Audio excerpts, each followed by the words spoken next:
Hello, everybody. Hope you're all having a good Saturday morning. Ugh. Hi. Sorry, it's real early for me. I'm Ozzy, and I'll be doing a commentary for the upcoming between Shawnee and iBlink, as they are going to be playing some Breath of Fire for y'all. This is going to be the 80% category. These two runners have been working on this game pretty diligently, and I'd say they're pretty comparable for skill level. So this should be a fairly close race, all things considered. They've worked very closely together with the routing and, heck, even adding some changes of their own. So we're going to go ahead and get started here. Any moment.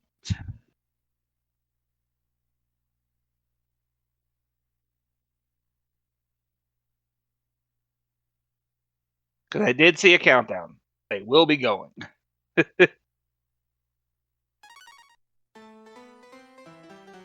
So, to any of you that are not aware, Breath of Fire was a Super Nintendo game, an RPG, made by Capcom, localized by Squaresoft. And as a result, being the first game in series, it's a pretty simple game, all things considered, both in its gameplay and its story. But it's got a few unique things that definitely set it apart from your typical RPG from the era. For the start, dragons.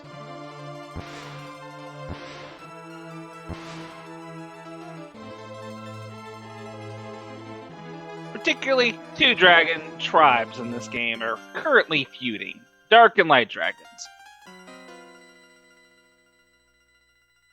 In fact, this opening little cutscene we're going through here kind of sets the stage pretty good, as Dark Dragon army is attacking the little light dragon village.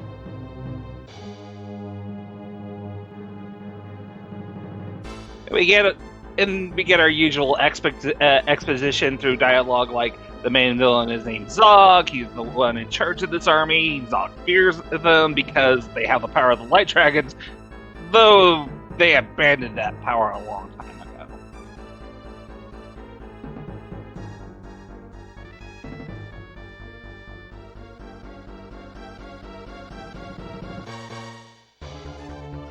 As such, they're kind of defenseless. But there's this one character here, Sarah, who's like, well, you can't die in a fire if you're all turned to stone. So, yeah, she's gonna just turn everybody to stone, including your character. Sarah is actually the main character's sister, though it's just like a very minor plot point that it's your sister that's going off here to, fight by herself.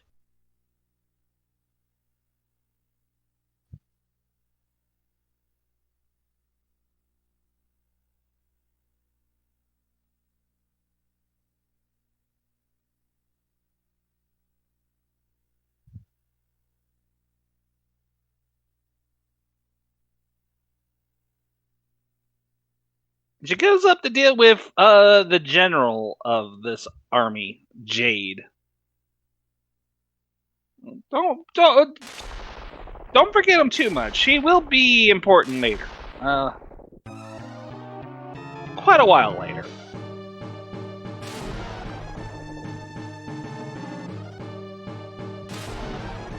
But we got a few early game things to talk about besides the story. Like what we can expect from these, what these runners are going to want to see at the start.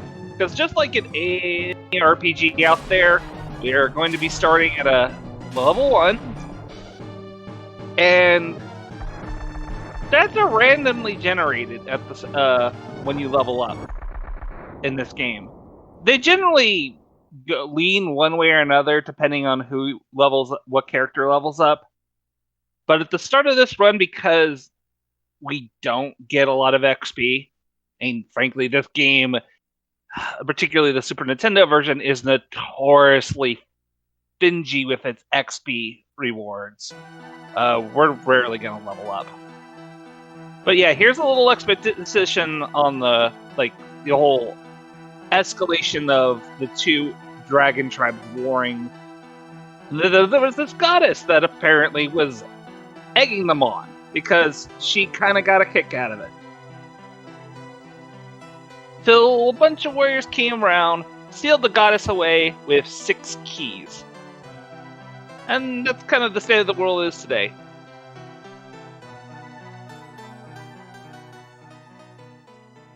So yeah, just remember, evil goddess, 6 keys. Good? Good.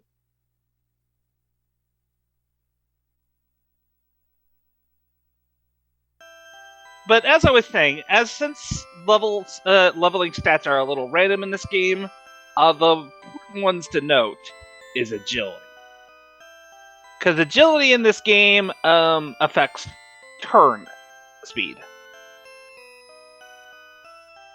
Even though this is a strict turn-based game, this is very much like a Pokemon game, where the highest agility or action stat is what determines if you go first in a turn or your opponent goes first in a turn.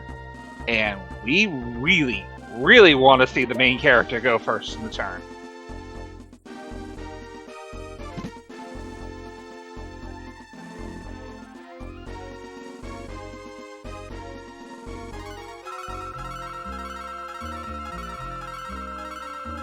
Quantum, you're correct. Shawnee isn't good at bowling. So, the first thing these players are going to do is spend nearly all their money on items that they were given. They are buying particularly herbs for healing because, let me put it to you this way. Even casually, there is statistically no feasible way in this game that you can get by without healing items. It's just, there's just so much damage being thrown at you early game. You need the healing.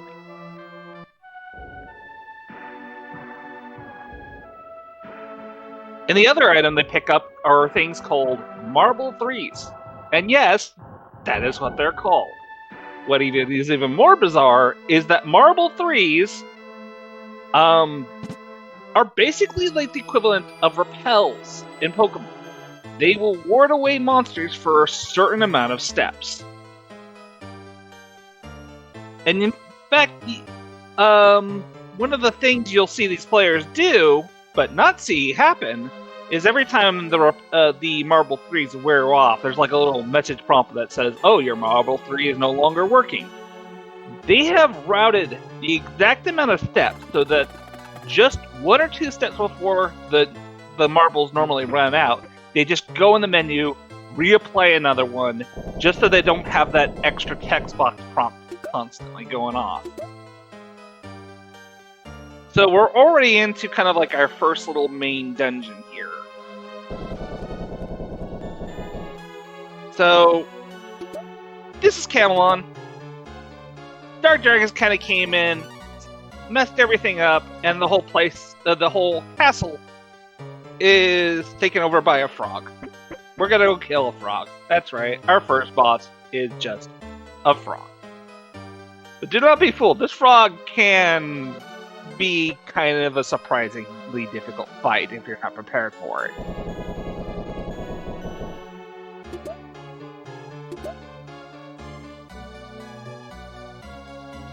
One of the things you're going to see right from the get-go here is they're grabbing some chests here, not all of them, just a few. These have some early game equipment such as new weapons, some nice armor, and armor in this game not only does it increase like your damage, your defenses, but equipment in this game has weight, and weight is against your agility stat. So if you're wearing too many heavy things, your agility stat gets affected, and you might go last in the turn. And remember I told you about like how we really care about what agility these players have at the start? Let's see here. I saw agility 3 from Shawnee. That's pretty good. Oh, I think Blink did not get enough to level up off of that encounter. That's not good.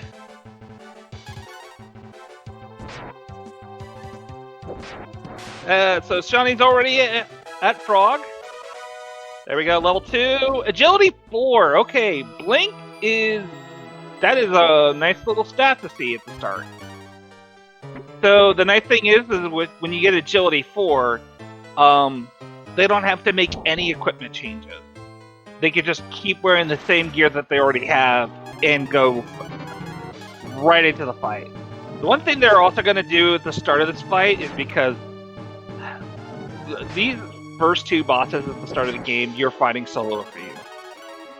And just attacking from the back row is not nearly as important as just simply surviving the damage that's coming your way. A lot of what the strategy is revolved around is because you're always going to go first in battle, because that's how we have it set up,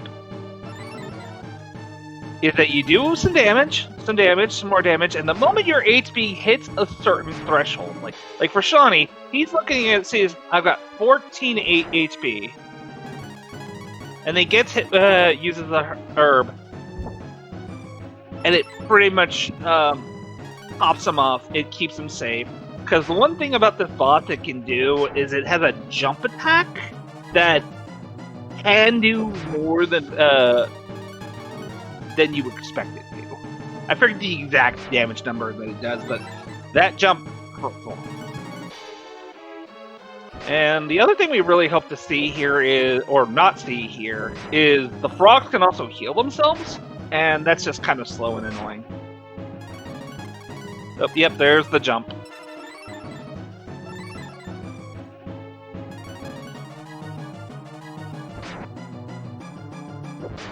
There we go. Shawnee takes down the frog. This is looking more agility 4.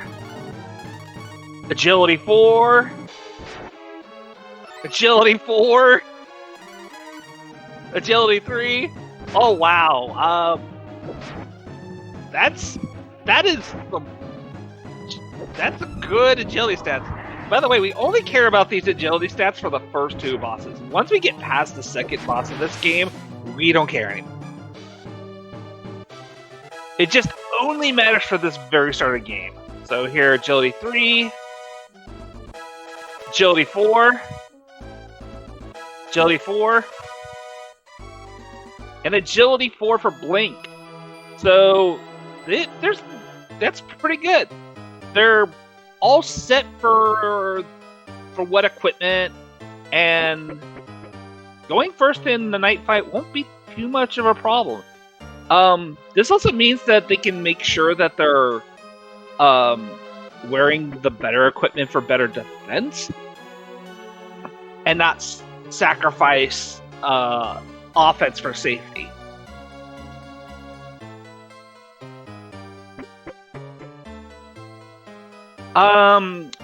It was 4-4-4-3. I think they both got the exact same stats, which I can't begin to tell you how unlikely that is that both of them got the same agility stat spread.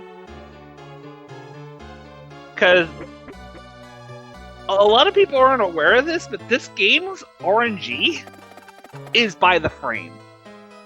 If you were to use save states, or if you were playing this on the Nintendo Switch and you were to, like, say, use the rewind feature to go back 5 seconds, the RNG changes completely for everything that is actually rolled. So your stats, random encounters, the fact that whether or not you'll hit or dodge, it's constantly rolling these things no matter what. It's actually kind of insane.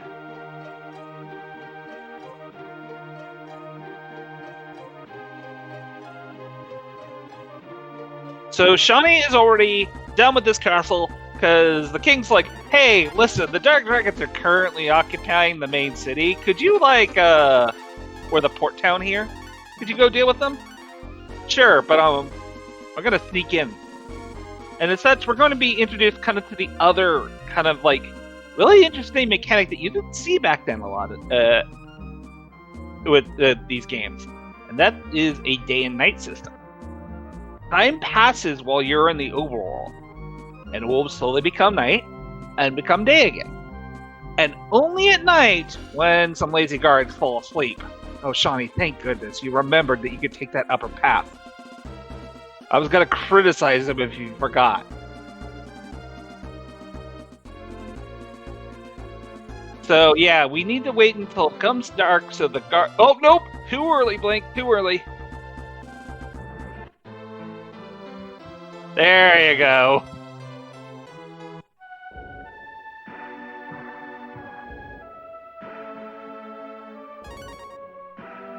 So, we're going to pick up a couple items on our way to the next boss. Particularly, there's these chests here that contain stones. And stones are like these single-use spells that you can get. And these stones, and most magic in general, do a fixed amount of damage. We're talking in numbers of one does 40 damage, one does 80 damage. And compared to what we're currently working with, considering our stick does maybe 15, 20 damage at most. Yeah, these are really nice. Oddly enough, that cure Shawnee just picked up, I'm pretty sure that is the cure they're going to sell later. I don't know if they're... I could be wrong here, but I'm pretty sure that's the one they sell later. Because money in this game, at the earliest, at the first hour of gameplay, is pretty tight. We need to buy a lot of equipment, a lot of... to get through this game. And some things that are just kind of hey, you're gonna need a lot of money. Don't worry. We'll explain later. Oh, Shawnee's getting some lucky here. So one of the other mechanics in this game is that sometimes when you are attacked, you will counterattack. Just a straight up normal attack. Alright, so right there, that is one of the reasons why we're worried about this knight. He hits hard, and he has that attack there that does 20 damage. So Shawnee, the moment he says his HP at around 20, he's using an herb. Absolutely using an herb.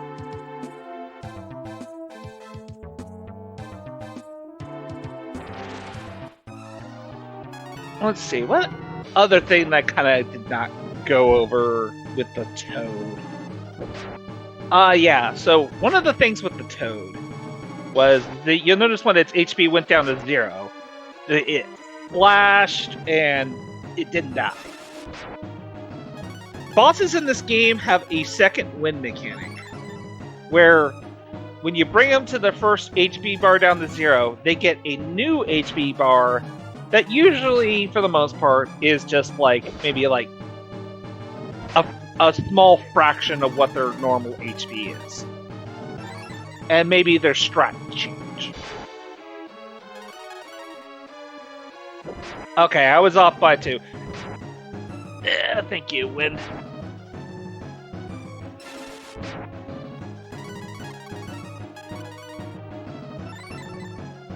So, because we really want to get through certain second wind phases faster than others, you'll be surprised. There will be moments where we'll hold on to things like these stones here. So that's, oh my goodness, 1 HP left. Shawnee, please don't die.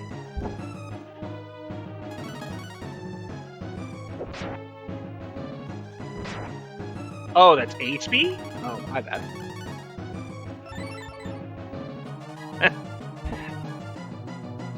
honestly, their HP rolls aren't.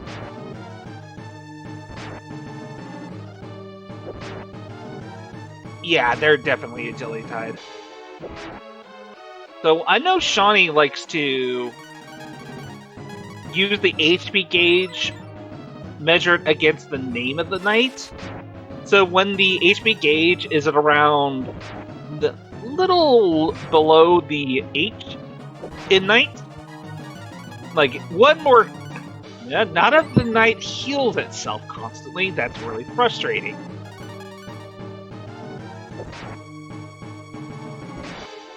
But gets to around the H in the HP bar, that's when you'll see Shawnee throw out some of the stones he picked up earlier.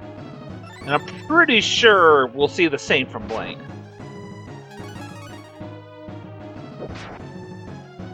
A lot of what can go wrong in this fight is just the knight is constantly healing itself. You really don't see that. See, there he goes. The knight is in his second wind. Another interesting thing about second wind is when you trigger second wind, your turn ends, no matter what it was. And now we're at the point where Shawnee is leveling up normally, and we really don't care what stats he holds. We really, really don't care. So one of the main reasons why we came to this castle to save it was that there was an earthquake machine in there. And we just took out its key. And the king's like, oh, well, we suspected that was the cause of everything, but sucks we destroyed the town, and all those people's lives are ruined, but you're a true hero!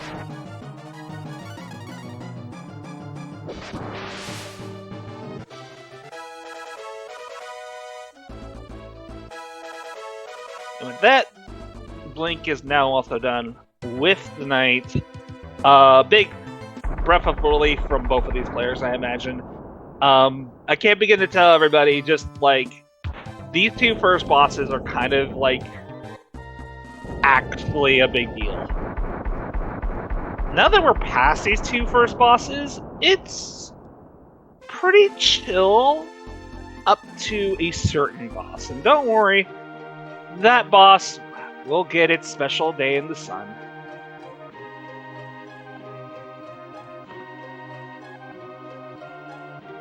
But fun fact that Earth K is now in our inventory, and it's an attack item that lets you cause earthquake endlessly. We're going to be using that a lot. Because it turns out, the key does 30 damage, no matter what, and an AoE. And a game that is notoriously stingy on giving you area of effect attack.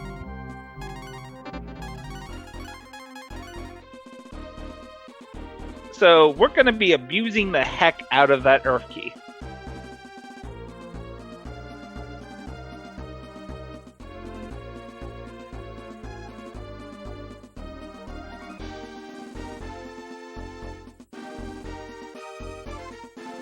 See here. That's right. We're in Winlawn. We're going to meet our next party member.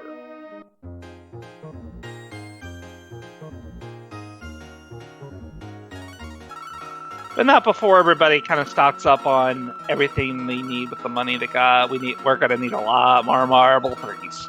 Lots and lots of marble threes. And this is gonna be one of the few places where you can actually buy these.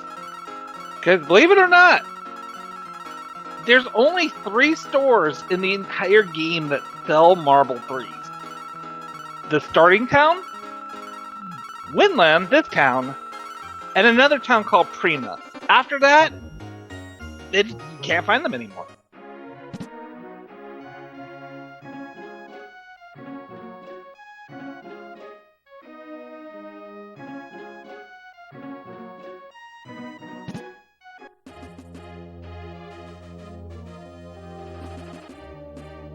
So we want to see the king because Winland is we're just passing through. But the king's currently ill because he got a poisoned letter from Zog. Yeah, Zog. So he's currently ill, but they can't tell you, despite us clearly eavesdropping on their entire conversation. So they're just like, here, take a nap in the middle of the afternoon. It's fine. Trust me, you'll feel great. And because of that, we get to take control of Nina instead.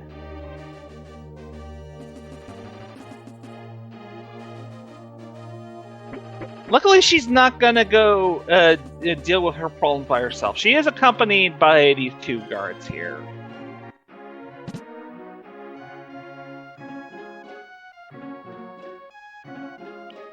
So, in a little town called Romero, there exists a thing called the remedy, which she believes will cure her father. So she's off to go get that.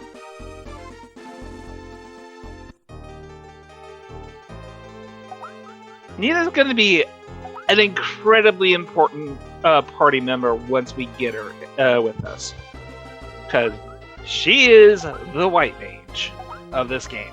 And you really, really, really want Nina to not die. And it's very difficult for her to not die, as she is defensively very frail. She doesn't get a lot of HP, and she just straight up just has terrible defenses. Not the worst defenses in this game, but they're still pretty bad. So, that chest right there that Blink just picked up, the Ior, that chest is important. Why? We'll get to that later. Don't worry. Just remember, pick up that chest with the Ior in it. You'll thank me later.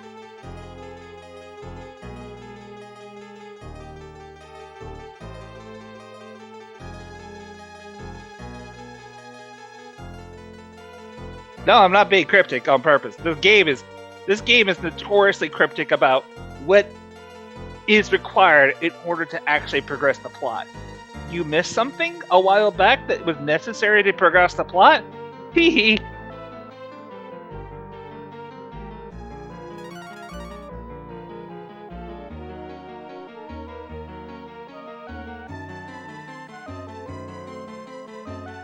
So here we are in the town of Romero, where they're currently, I don't think it's quite zombie town yet. Don't worry, that town will have zombies. Then it'll actually be an attractive tourist destination. For now, we got the woods to go through here.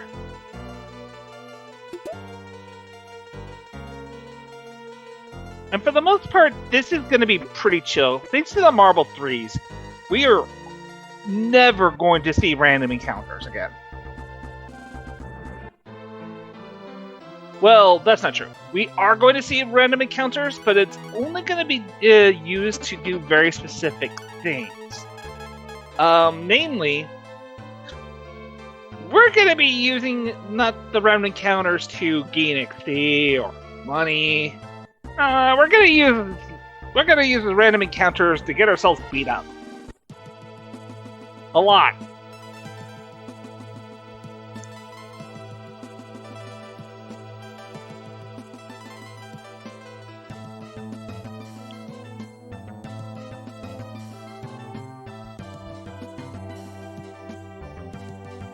Let's see.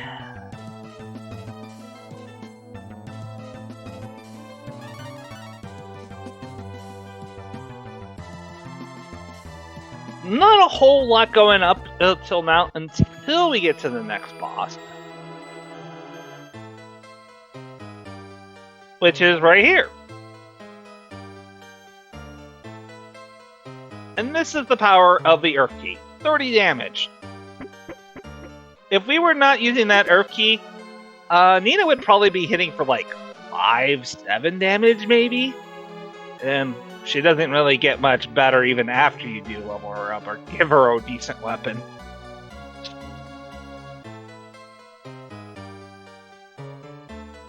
In fact, this Iki is so important, Shawnee's just gonna go ahead and just like organize his inventory so that the Iki is a little easier and quicker to access from the menu. This game of inventory system is definitely a product of its time. It has no way to sort through inventory automatically or to organize things without doing everything manually yourself.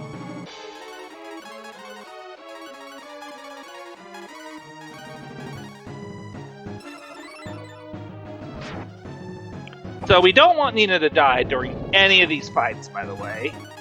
We do want some of these guards to take a little bit of a beating. That's going to become important here because in a little bit, you'll see on Shawnee's side, is they're going to come into an encounter where they can't. So it's just better to give up and die faster.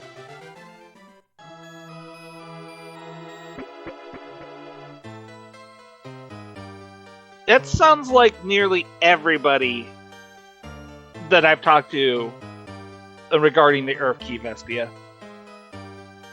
The Earth Key was like, oh, you just have a random key item in your inventory that just takes up space. I don't think younger me would have ever thought about using it in battle.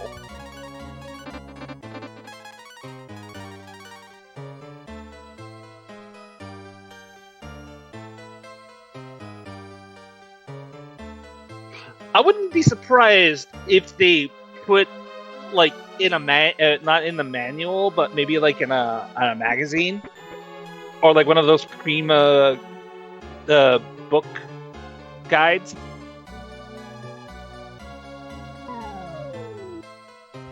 Like, you open it up, and on page 40 something, it mentions the Earth Key. Use it in battle and be amazed.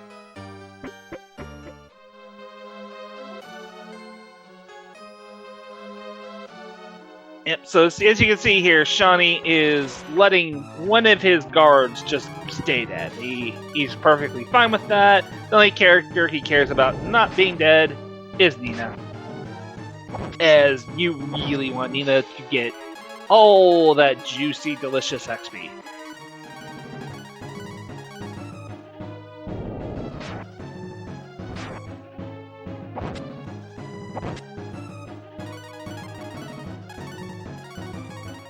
Not only do we want the XP for Nina just to toughen her up, give her more HP, more defenses, just from the nature of leveling up. Nina learns spells as she levels up. And there's one incredibly invaluable spell that she gets at like level 13.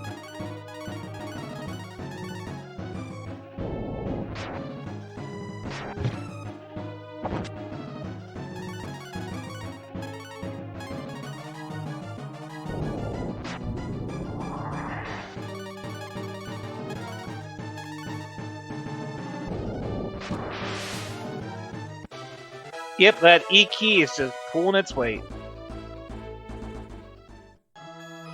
Alright, so Johnny, as that is meeting the wizard, the wonderful wizard of the tower.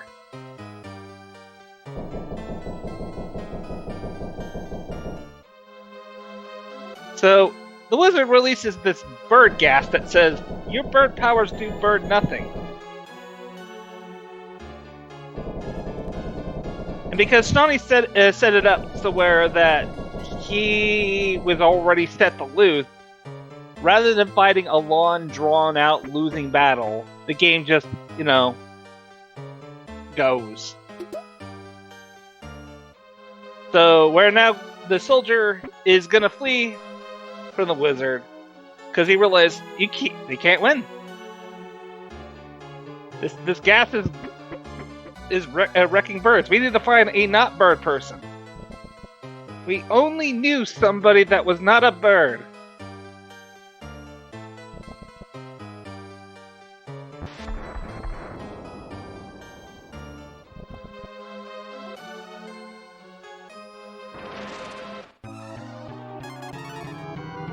And while we try and find that bird person, I'm going to take a drink of my coffee. One moment.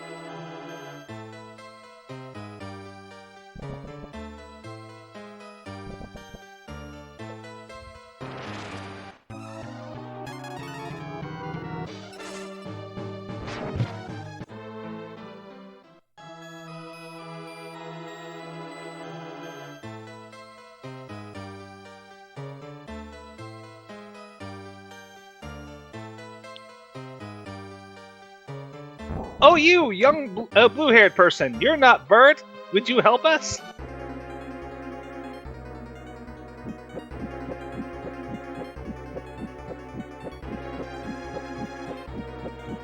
And he's like, sure.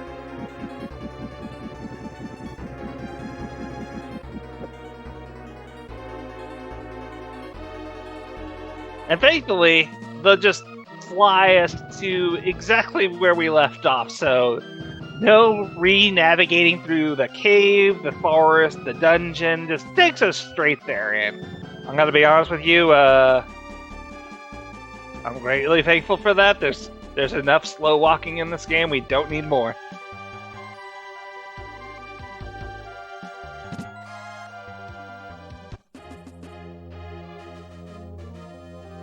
Yeah, it is admittedly one of my pet peeves with this game. Is just like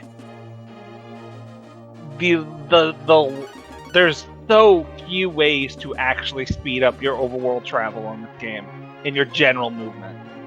It's non-existent.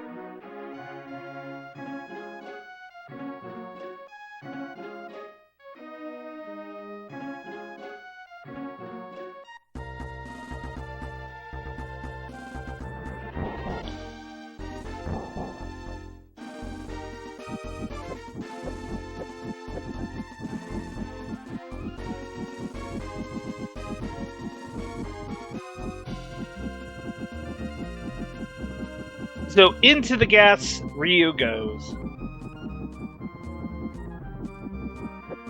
There is one nice thing we're gonna get from a chest in here.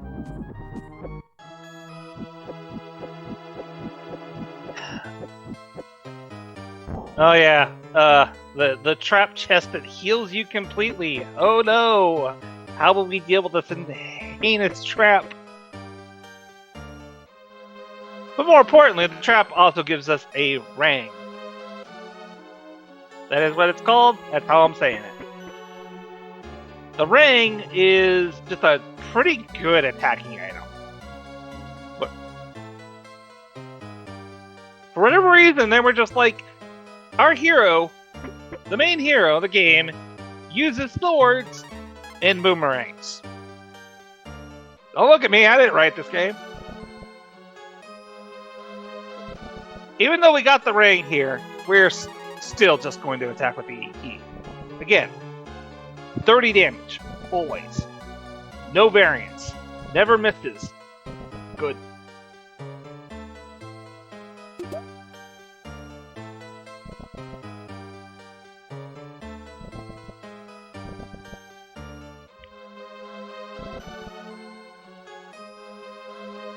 Honestly, because of the E key and the fact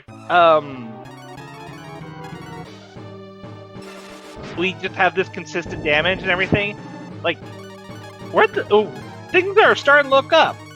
Bosses aren't taking too terribly longer now. We have a little bit of better damage, decent survivability, and we got our second party member officially.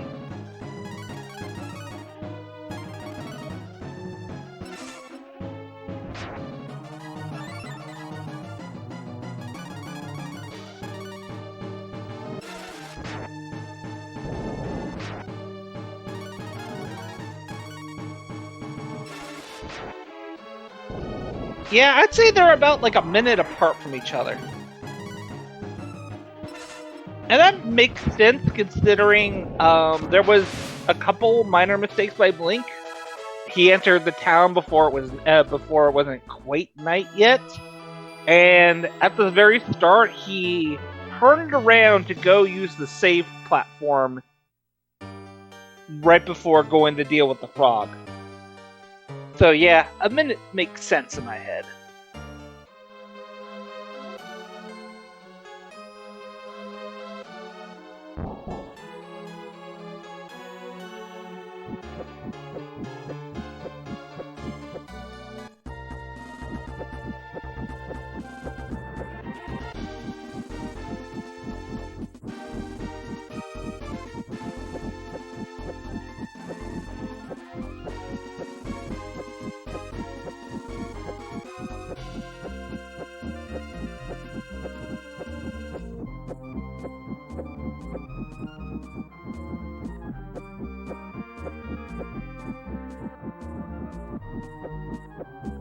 Yeah, it's good to have a healer in the party. Especially because not only are curative spells in this game pretty efficient, like the base cure spell in this game is like 3 AP, and Nina just has a lot of AP to use up. So you can spam her heals throughout an entire fight pretty consistently. On top of that, healing magic in this game has priority. It will almost always go first in a turn, even if they're slow. That priority system with healing makes this run so much safer. You can actually save somebody's life before they would die because their HP is at like 9 or 3 or something.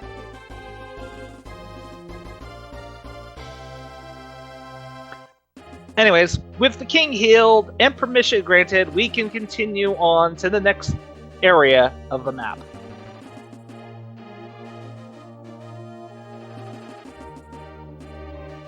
And now we can go ahead, also equip that rang to our hero.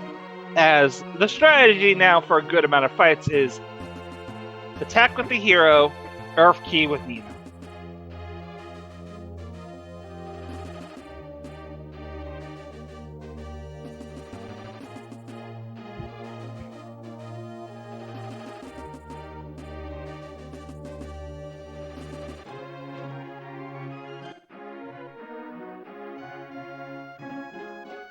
And just like that, we're already in the next town.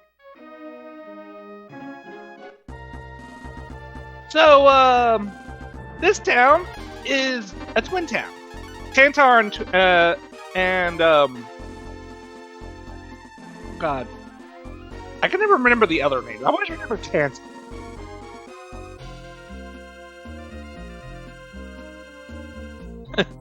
I'm sure somebody else will.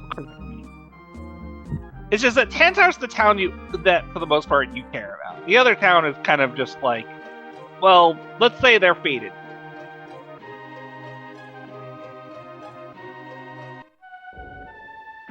But one of the town's mayor was kidnapped, and they was taken to a fort in the nearby woods. And, well, remember what I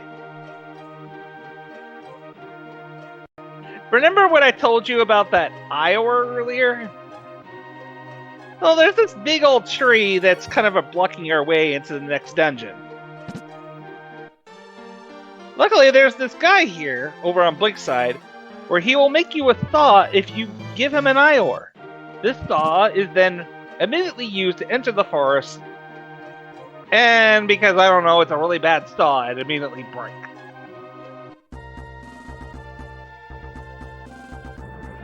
Boy, I really hope you guys got that iron ore I told you about earlier. Would suck if you forgot or didn't know that it was important and you just ignore it because it was just a regular chest that there was hundreds that you've seen before. Like me.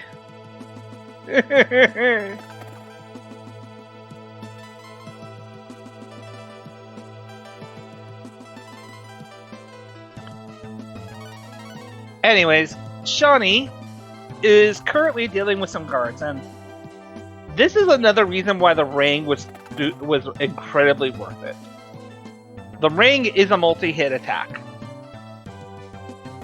So between that and the Earth Key, getting through these several fights where you have to fight multiple guards in one battle that are absolutely mandatory. You cannot skip these fights. Really convenient. I think it's either it's Tuntar. It might be Tuntar. Well, let's agree that it is less cool Tuntar.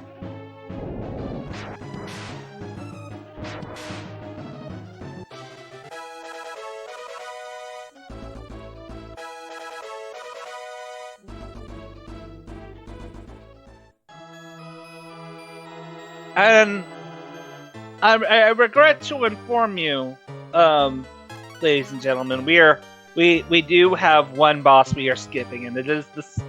And I'm sad because this is the one boss I actually think is really cool, and we're not going to fight it. I deeply apologize.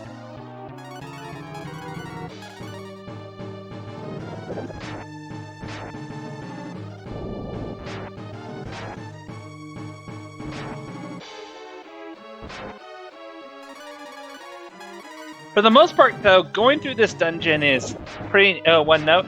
Though you do need to take specific pathing here, because this dungeon has like trapdoors that if you step through the wrong path, if you take the clear shortest path, you'll just hit a trapdoor and you'll fall.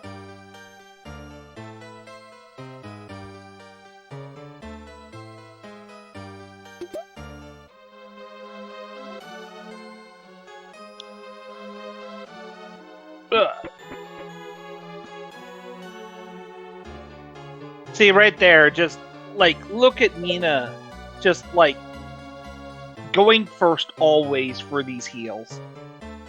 It's so nice. Oh, and we're also doing our first, setup here. So you notice Shawnee is kind of purposely let, Ryu here be really low on HP. That's gonna be important here. So, if you keep saying no to this very suspicious old man, eventually, a new party member shows up with the real chief in tow. Say hello to Bo. I bet none of you can guess what kind of weapon he specializes in. If one of you says swords, I'm gonna hit you.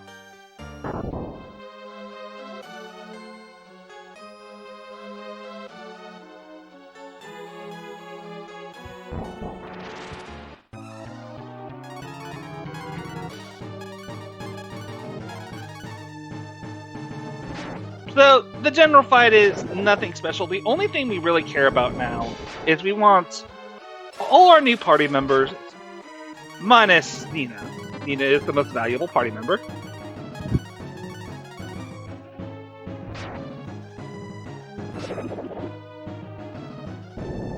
The idea is he wants to get the boss to be killed.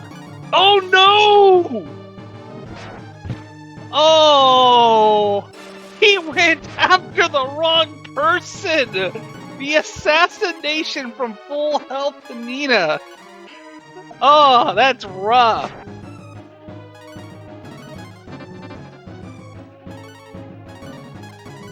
Okay, so regardless of Nina dying there and Bo sucking all the XP,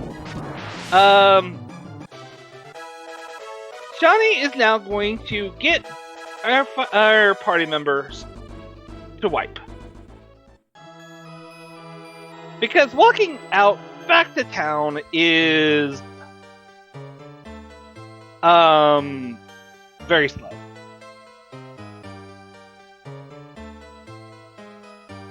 But this game takes you back to the last town that you saved at, should your characters die in battle.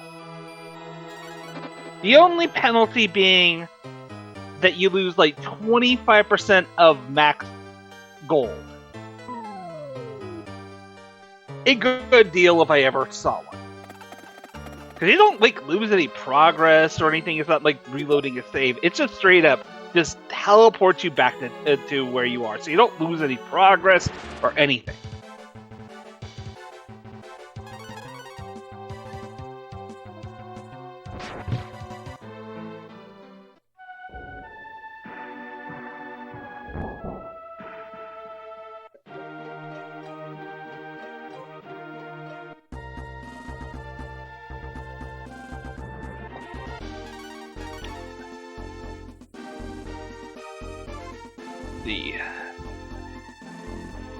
But that being said, though, we saved the mayor, so we need to go talk to the mayor. Because he kind of more or less tells us what to do next. And, you know, classic RPG, gotta hit those red flags in order to progress the story and such.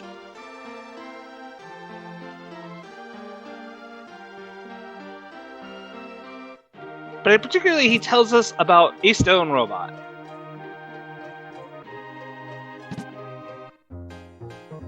And how we can get a key for the stone robot over by Romero.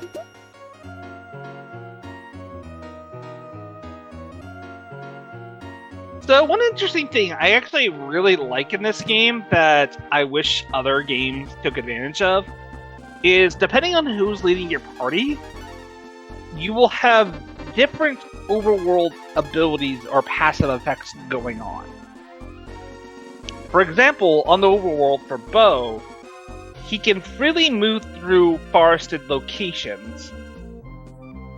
And he's capable of hunting these random deer or boars that can appear on the world map. The main thing here we care about is just being able to move through these forests.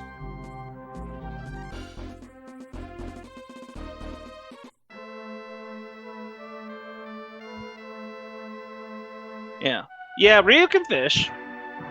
That's kind of a scary staple of ever Ryu. Except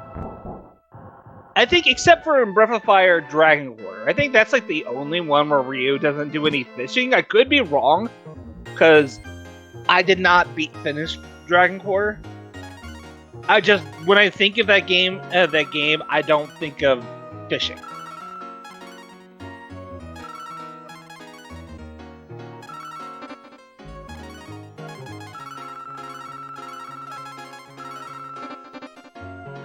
Nina's overall power won't become relevant until much, much later.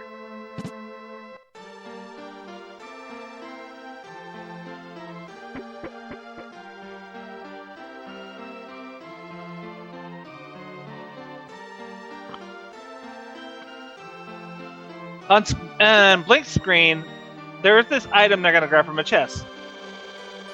This item will be important later. Don't worry about it. And not like iron ore important later.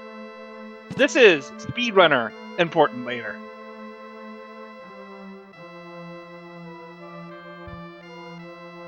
But for now, we need to get the water jar by talking to this old woman here who, the idea is this town is kind of currently cursed, I think, or something like that. And zombies have come around, and this old woman's like, well, my husband's back from the dead, this is great. And they're just like, oh, this is kind of creepy, we should really fix this. So the way to fix it is to take this water jar and take it to a nearby cave that's got a pure spring in it. We're gonna fill the jar with that spring, come back, clear the town, and they're going to give us a tablet that is necessary to enter this floating island dungeon that you might have briefly saw on the world map.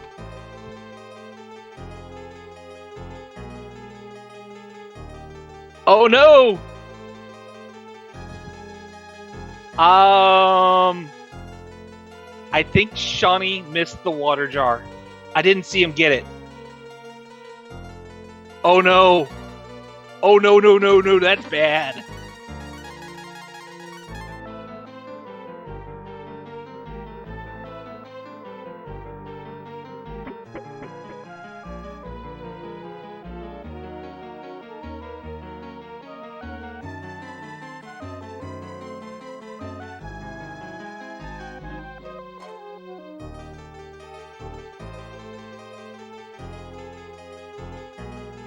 Well, Shawnee needs to go back and get that water jar.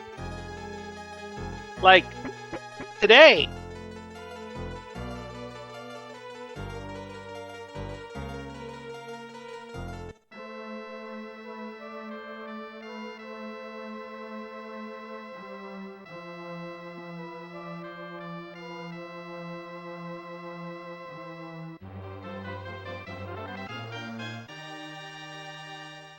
Yeah, this is gonna mess up his Marble 3 route quite a bit. Oh, he's just choosing the reset.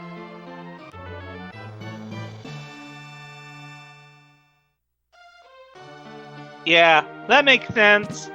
Especially since he came back here and it changed from night to day, and it needs to be nighttime in order to get the water jar. Shawnee's gonna be kicking himself for this one, unfortunately. This is a pretty significant time loss.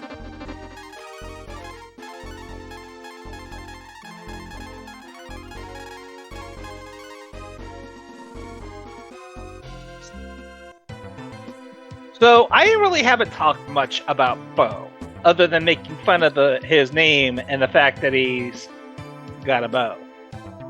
But he's got a few perks and stuff to him. He's got good attacking spells. 10 AP, Fry, does 80 damage. That's pretty good. He only has he's got a very low amounts of AP. That's bad. He also has defensive capabilities like wet tissue paper. That's also bad.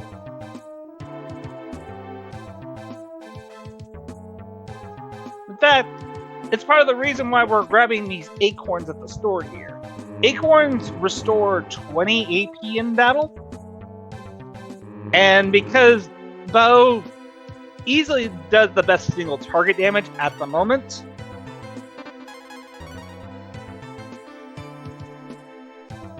we're going to be taking advantage of that. The main problem is Bo is defensively weak. Weaker than Mina. Keeping him alive is kind of a pain. And you should be putting him in the back row. And even in the back row, he just takes the biggest beating.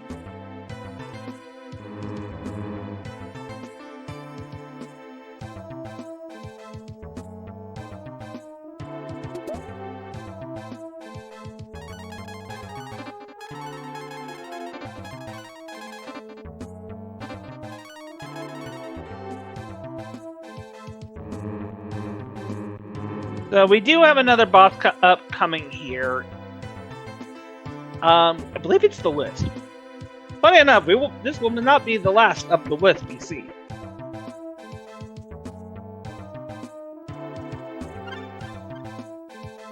What? Oh, huh. I did not know that item existed there. I missed that. Darn.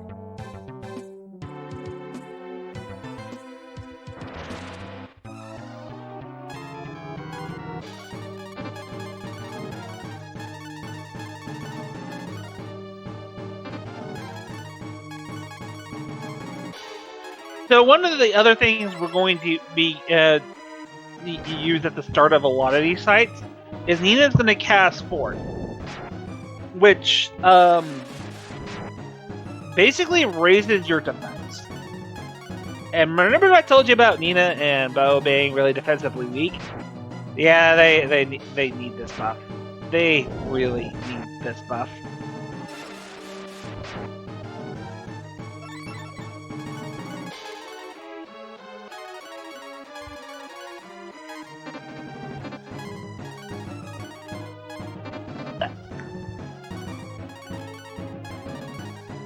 But for the most part here, strategy is simple. Keep everybody relatively healthy. Use a combination of herbs and your own magic to keep yourself topped off on health. Use the Earth key every turn. Use Bo do his attack every turn. And every 2 turns, throw an acorn on. on Bo, so you can continue spamming Fry.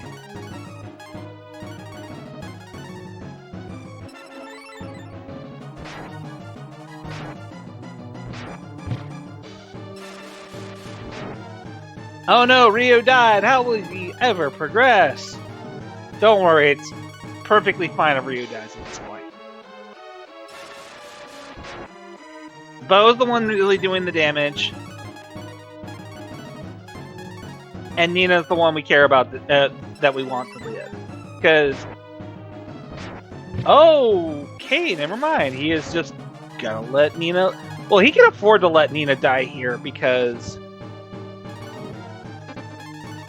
he did get that one level.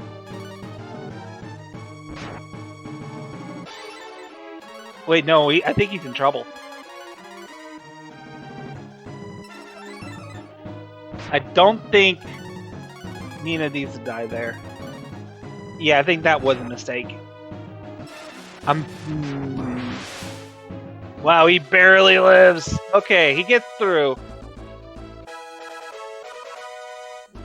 We'll see how Shawnee handles this boss.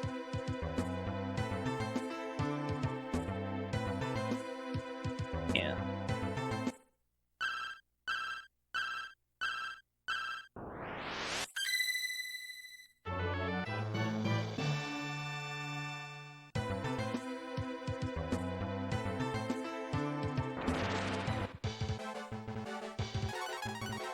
And Mr. Pig, will you kindly escort Bo and the party out of the dungeon?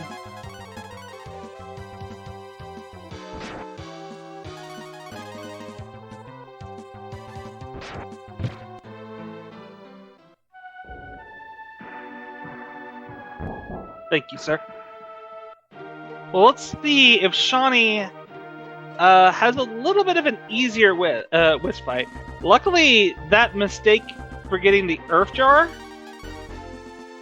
or the water jar. Why did I say earth jar? Yeah, that's what they're going to do. Just travel around with a jar of dirt. Let's see if Shawnee has a much better whisk fight here.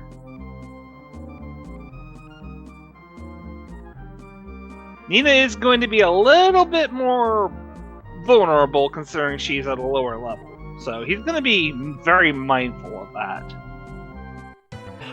But Blink is on his way to the Stone Giant. He has the key.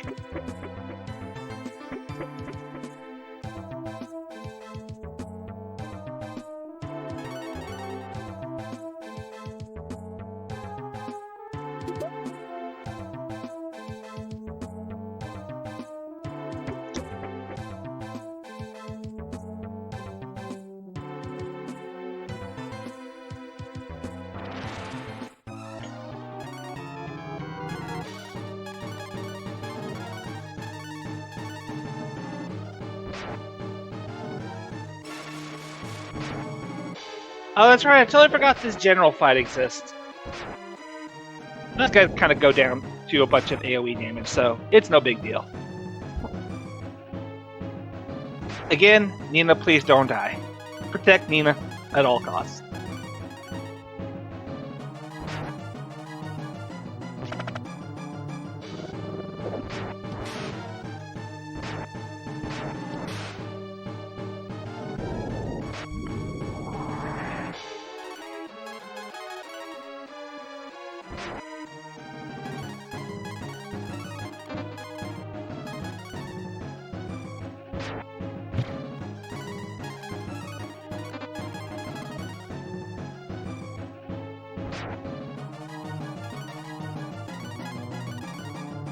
Alright, looking pretty good on Shawnee's end. Yes, he will take it down.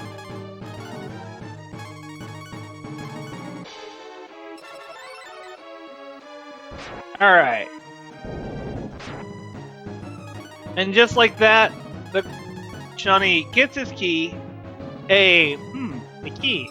Didn't I mention something about keys and goddess earlier? Yeah, I'm probably forgetting it. I'm sure it's nothing important. What is important is for Shawnee to ask a local neighborhood monster to kindly escort him out of the dungeon.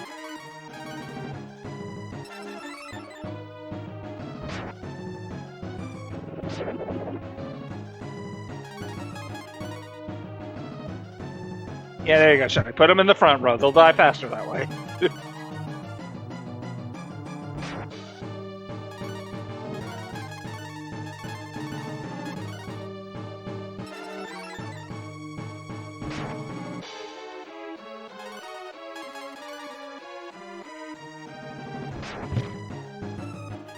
And yet again, Blink setting up a Death Warp. And he's good.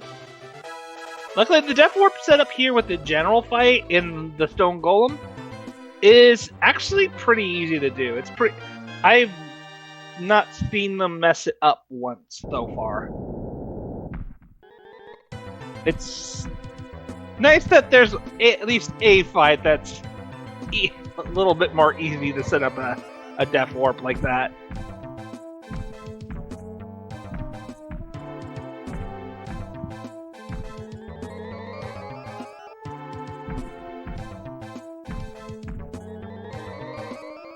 We'll see how things go, because we are quickly approaching the boss. The final boss. The true final boss.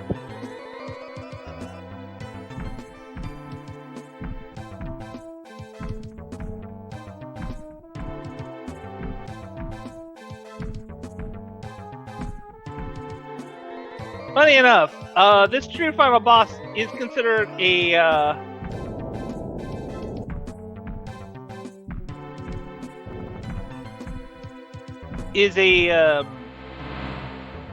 alternate category known as Gremlin percent. I've actually been casually learning Gremlin percent just because I don't have time to do a 5-hour plus speedrun like these two. But a shorter category has been a lot easier on me to do.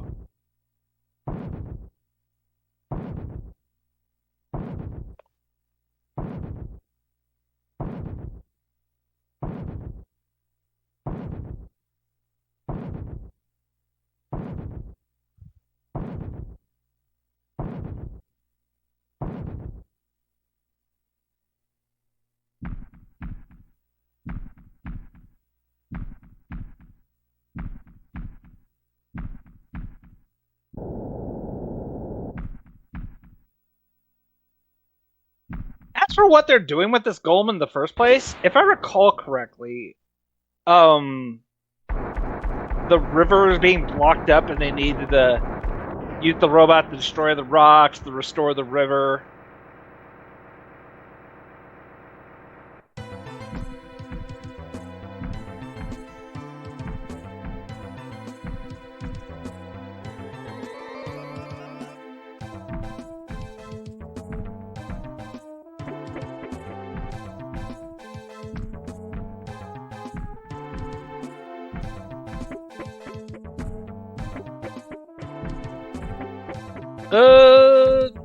This Iki should kill the general. No! Uh-oh. Yeah, you need to heal. You absolutely need to heal, Shawnee.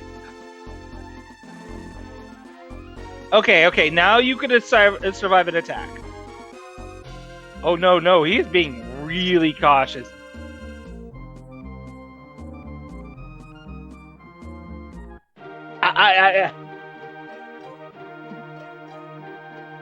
He was really close to just losing everything there. A bad damage roll from the general there could have killed Nina and wiped the party.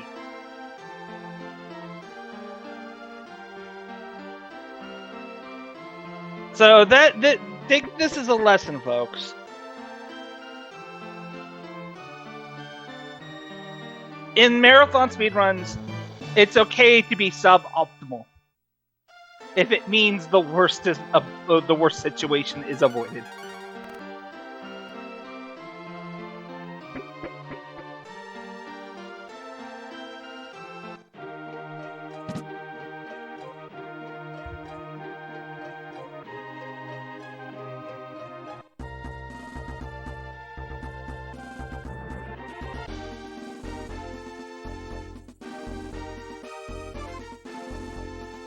So Shawnee picked up something called a Marble 1. And you were like, oh yeah, we've been using things called Marble 3. So naturally there's got to be a Marble 2, a Marble 1, maybe even a Marble 4. Well, so tell me what you think Marble 1 does. Is it just, wouldn't it be just like a super repel? Nope.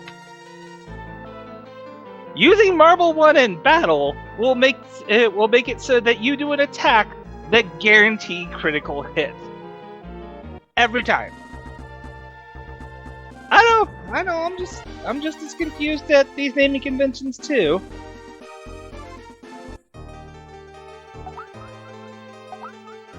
It does make me wonder, like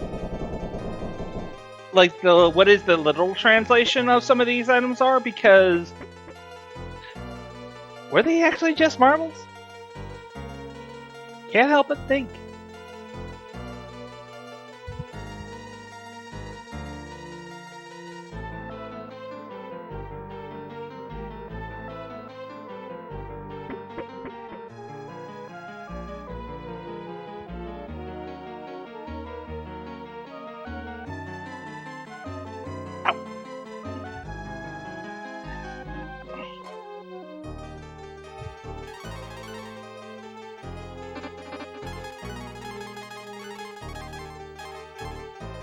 So as I was saying earlier, we are quickly approaching on the next actually terrifying boss fight for this race. As soon as we get through this little water cavern dungeon here, party is going to Death Warp, go back to Tantar, celebrate a fantastic wedding, where everybody will have a good time, nothing bad will go wrong.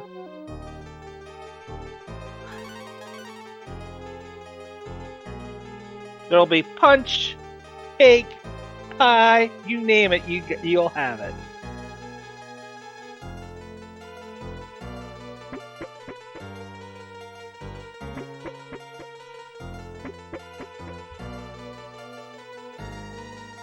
Personally, I hope they have coffee.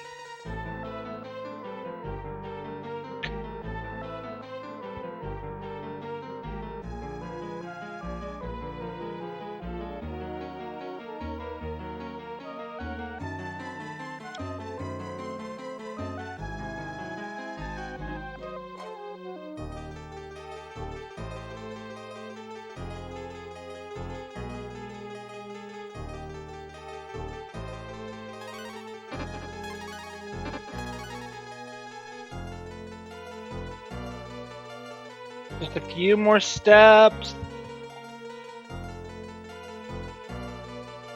Yep, there it is. There's the goal of this little place. You're here to get the ring. We're going to a wedding. What do you think we were gonna get? There has to be a ring at the wedding.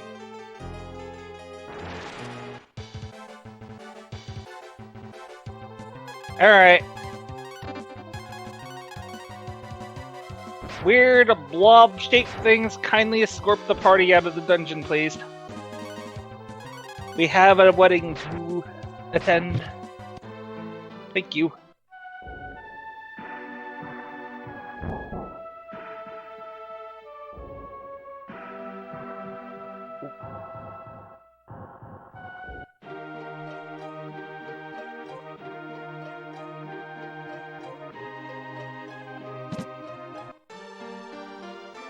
Alright, wedding time.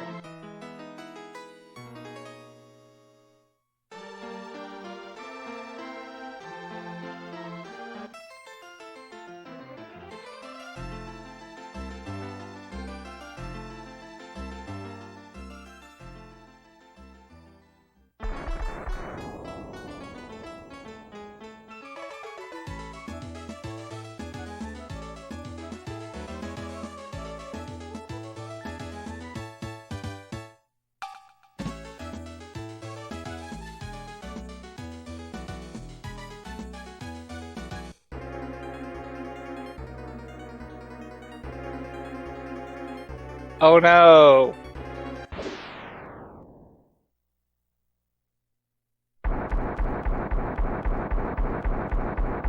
No! Tantard City 2! How will we live without you?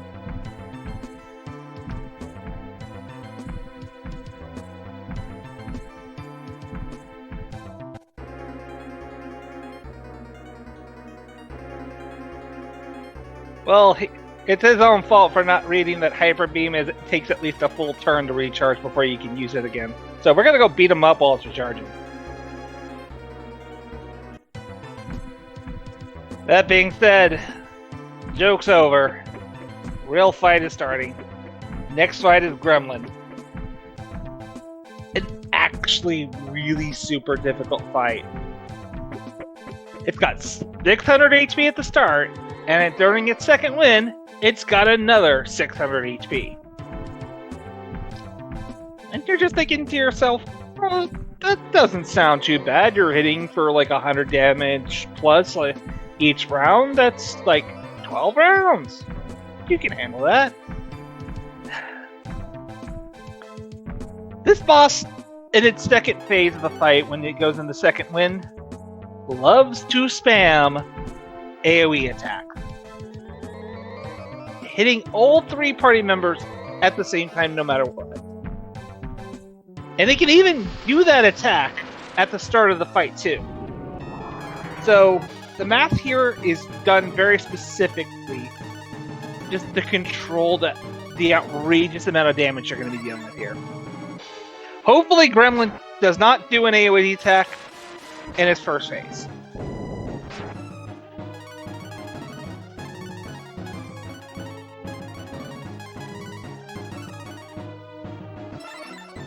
First, absolutely use Fort on everybody you can.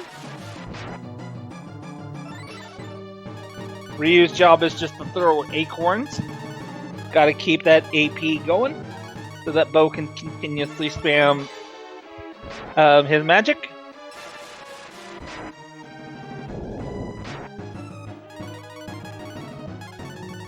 So far, so good, because now that we have Fort on the 2 frailest party members, a lot of the danger has passed. Oh, here's the AoE attack I was talking about.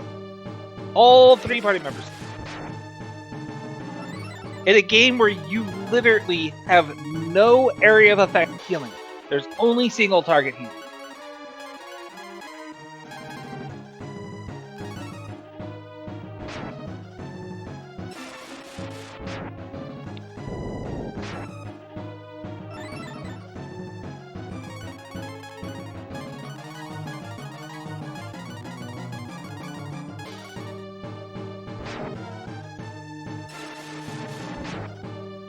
Alright, we're quickly approaching. Here we go, phase 2. Gremlin is now going to go full AoE every turn. This is where that if you have your HP set up the way you hope, this is manageable.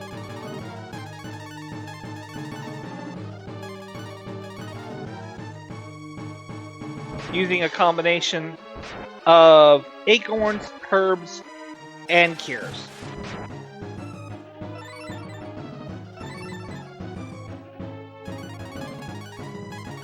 Because remember what I said earlier about healing spells having priority?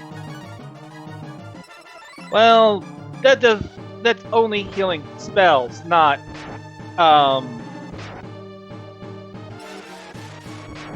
healing items.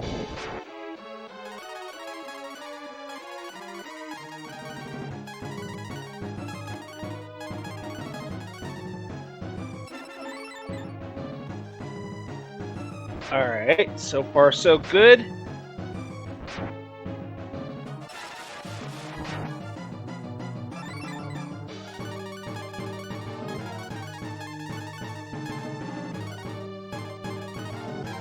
Looks like he is going for the kill here. He is sacrificing Nina to get the kill.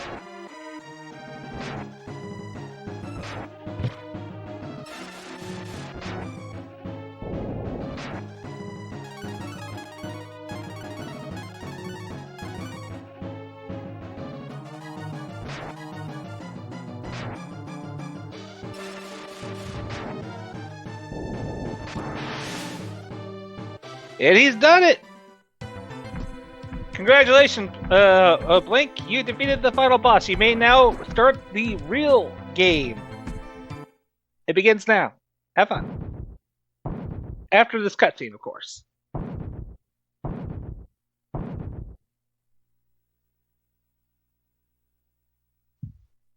And Shawnee has begun his final boss.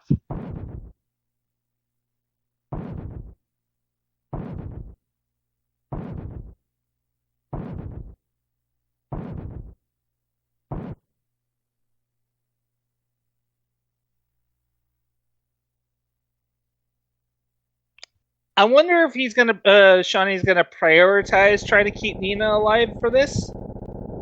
Because ultimately, he did lose quite a bit of time, or rather, not time, but XP with Nina since she died about 30 minutes ago.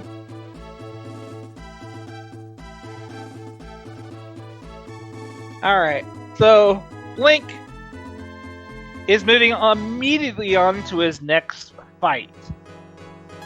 Or going to a dragon shrine. Because believe it or not, the main character is capable of doing something other than whacking things with swords and rings. He just needs to get instructions on how to do it. Oh, interesting. Blink opting to pick up the melon. Okay. It's just, the melon's just a straight up full hill. So anyway, this is Talon. Talon, boy, I swear, straight up looks like he belongs in a Ghosts and Goblins game.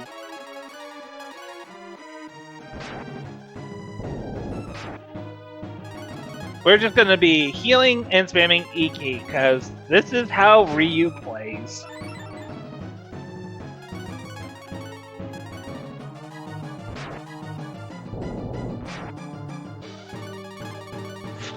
Ooh, how's Shawnee doing? He is in phase 2 of his gremlin fight. The 2920. Okay, I think he's good.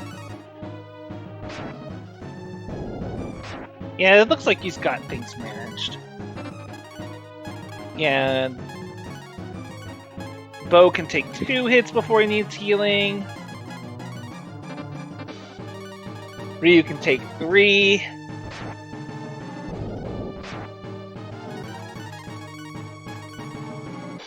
I wish there was more to say about Talon, but really it's the exact same boss strategy you've seen at the start of the game. Spam Iki, use herbs when necessary. But it's absolutely worth it. If we do not get beat Talon, we do not get access to Ryu's dragon forms, and the dragon forms are an insane power upgrade.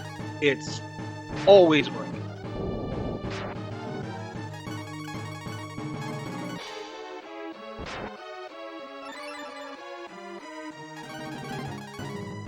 Alright.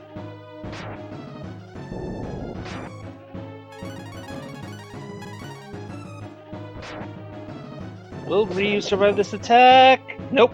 Ryu's down. That's fine. Ryu's not the important character here. But it does mean he's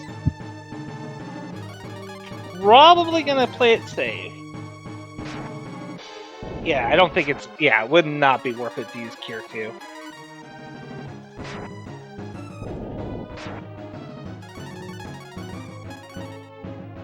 Well, he's past Gremlin. Good news. Bad news. Nina died.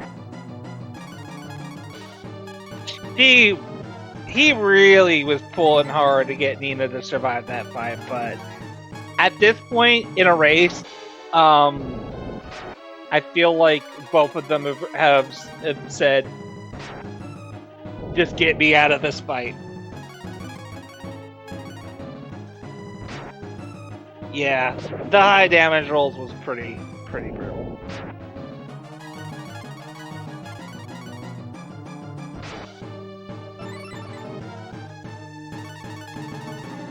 So with that, Shawnee too has officially started his run. Congratulations, Shawnee. Enjoy the rest of your run.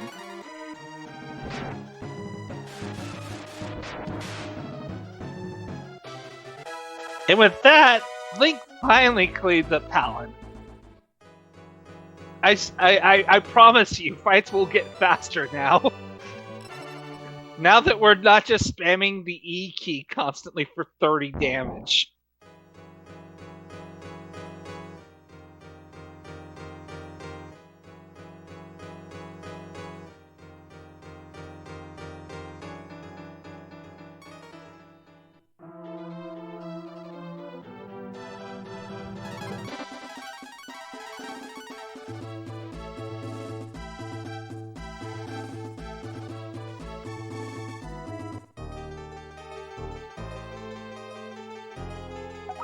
Yeah, I can't really say it much better than that meta.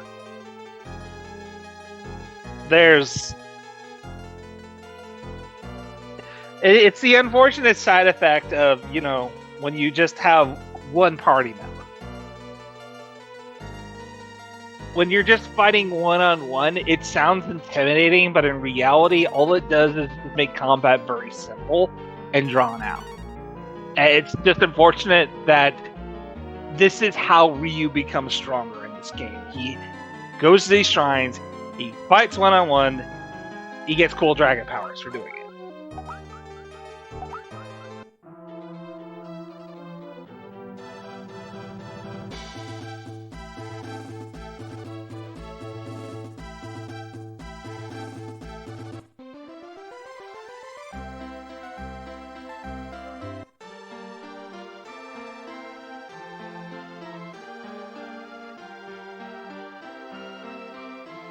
By the way, have any of you guys ever just walked into a town and just immediately got rusted?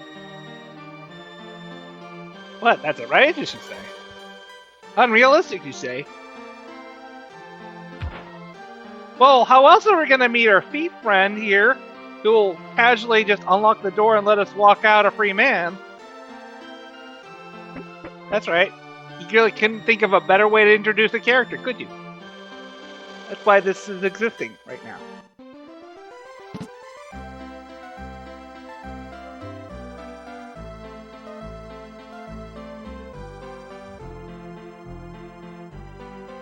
So, in this part of the story, we're in this fabulous golden city here, where we learn that not only is law enforcement here really terrible,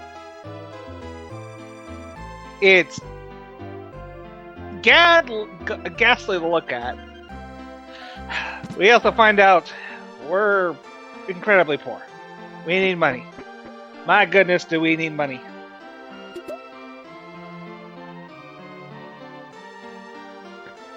So we're going to be doing a couple things in town here to get a lot of cash.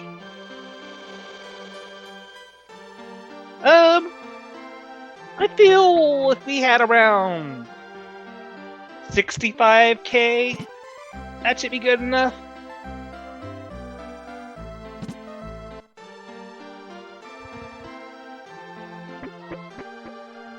We're just gonna have to take out some hero tax here from the locals.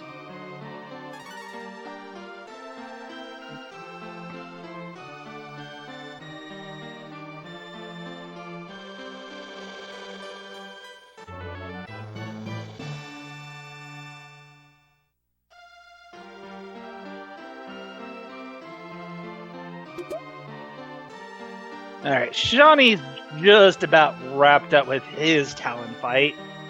Get his cool dragon powers.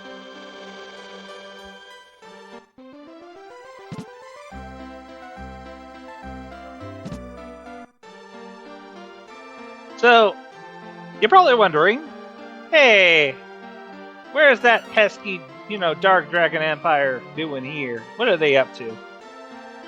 Well, it turns out they're after the keys. This town, in particular, has the light key, which is owned by this man. But unfortunately, his daughter took it from him and locked herself away in his vault. So, and that vault is locked up tight. If only we knew a thief that could open any lock.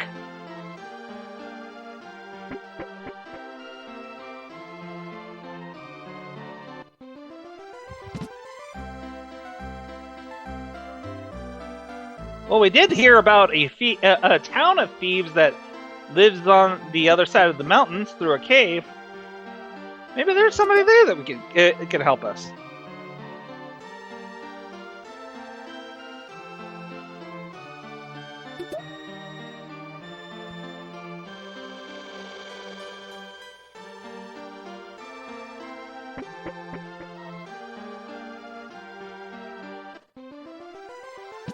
By the way, I want to make special note of that cave that Shawnee just came out of. That cave is terrifying if you're not using Marble 3s. There's an enemy in there that you can encounter called Shadows that are incredibly fast, inflict... Oh, it feels like every type of status effect in the game, including instant death. The worst. It's the actual worst enemy. I refuse to believe there's anything worse than those Shadows.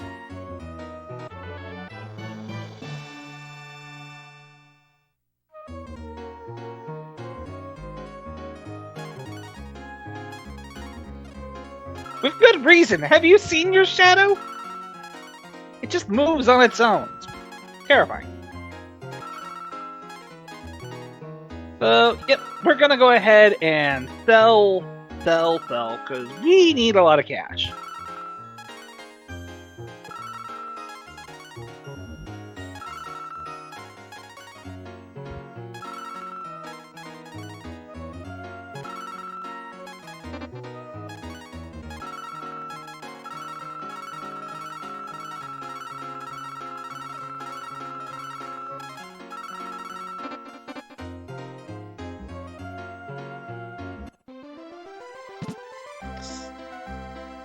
So the main thing we bought with all that money was mostly just a single item.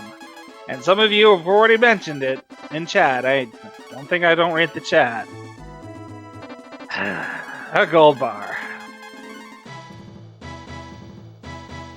That's all it is. It's just a gold bar. No special qualities. It's just a bar of gold. That's it. See, I'd rather turn everything into marbles. Marbles are pretty useful. Like, seriously. I think the biggest mistake anyone can do playing this game is to not use marbles to help the encounter.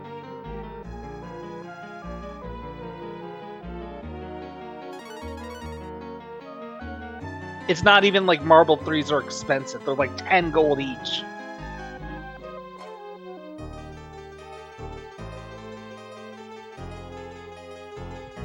Oh, don't you worry about Doom.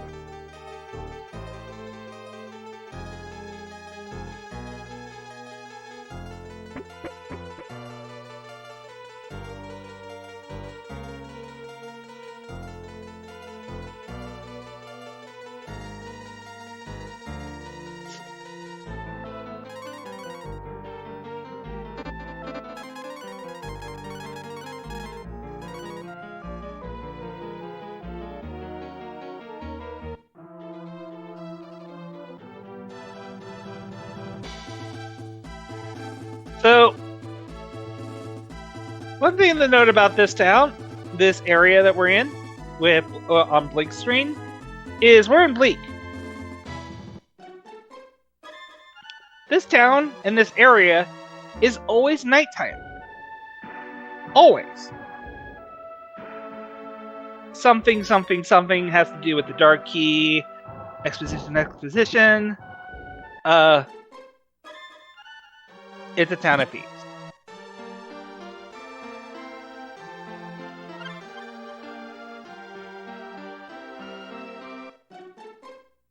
It's a completely trustworthy town, I'll have you know. Did you know the innkeeper will let you even stay there for free? I mean, talk about generous.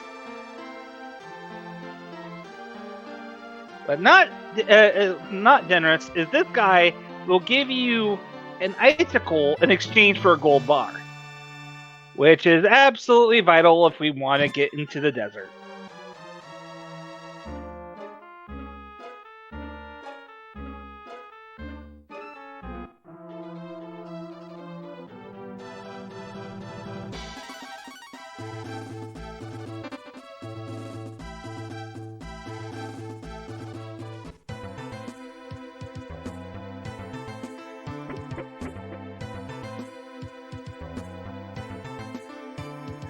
I would also say this is probably the first region in the game near Peak where it's actually worth it to fight normal enemies if you're looking to get some extra gold and XP. Beforehand, you're getting maybe like 100, 200 XP per fight. When you finally get here, you can run into monsters that start giving out in the thousands.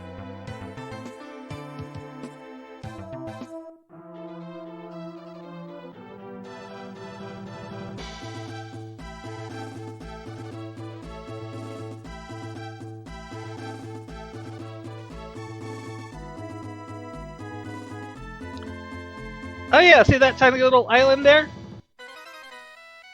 Right above, north of this desert town here? Don't worry, that'll be important later. There's a lot of, don't worry, that'll be important later in this game. Unfortunately, to enter in the crypt, which is our next dungeon, we need something called a fight. This guy will give us it, but he wants us to kill a sandworm, which is conveniently right over here.